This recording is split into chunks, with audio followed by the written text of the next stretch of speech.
Friends, இன்றைக்கி நம்ம பார்க்க போகிறது தொப்புள் கொடி குழந்தைய சுற்றி இருக்குது அப்படின்னு சொல்லி ஸ்கேனில் நிறைய பேத்துக்கு வந்திருக்கும். அது எதனால் சுற்றுது, அது சுற்றி இருந்தால் ஆபத்தானதா குழந்தைக்கு அப்படின்றத பற்றி பார்க்கலாம். அதுக்கு முன்னாடி நம்ம சேனலை சப்ஸ்கிரைப் பண்ணி பெல் பட்டனை கிளிக் பண்ணி ஆல் ஆப்ஷனை கிளிக் பண்ணி வச்சுக்கோங்க. வாங்க வீடியோக்குள்ளே போகலாம். தொப்புள் கொடி ஒரு குழாய் போன்ற அமைப்பில் இருக்கும். இது சுமார் 50 சென்டிமீட்டர் அளவுக்கு இருக்கலாம். குழந்தைய கழுத்தை சுற்றி இருந்துச்சுன்னா அதை நியூக்கல் கார்டு அப்படின்னு சொல்கிறாங்க. ஒரு சிலருக்கு பிரசவம் முழுவதுமே குழந்தையோட தொப்புள் கொடி கழுத்தை சுற்றி இருக்கும். இந்த தொப்புள் கொடி தான் கருவில் இருக்கக்கூடிய குழந்தைக்கு ஒரு உயிர் நாடியாக இருக்குது. குழந்தையோட வயிற்றுலேருந்து நஞ்சு கொடி வரைக்குமே செல்லும் இந்த தொப்புள் கொடி.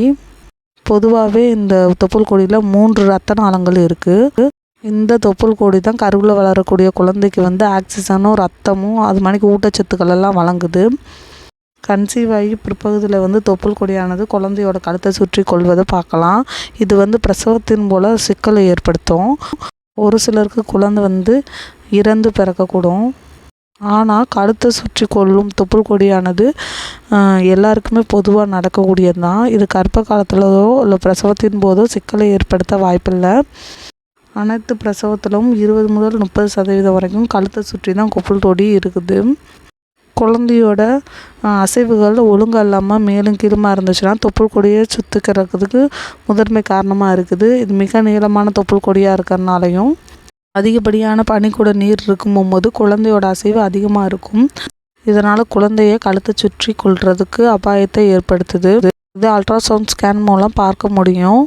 சில நேரத்தில் அல்ட்ராசவுண்ட் ஸ்கேனில் கூட பார்க்க முடியாது. இது கர்ப்பப்பையில் இருக்கும் போதே குழந்தையோட கழுத்தில் இருக்கக்கூடிய கலற்ற மணிக்கு எந்த வலி குழந்தை கழுத்தில் தொப்புள் கொடியோடு பிறக்கும் போது முதல்ல டாக்டர் என்ன செய்யணும்னு தெரிஞ்சிருக்கணும். ஏன்னா இது அடிக்கடி இந்த மணிக்கு நடக்குது.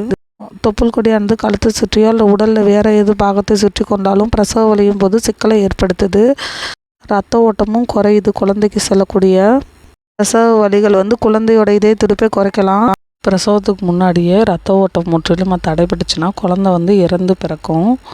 குழந்தைக்கு ஒரு வளையம் மட்டுமே, அதாவது கழுத்தை சுற்றி ஒரு வளையம் மட்டுமே இருக்குன்னா அந்த குழந்தை நல்லபடியாக பிறக்க வாய்ப்புகள் அதிகம்.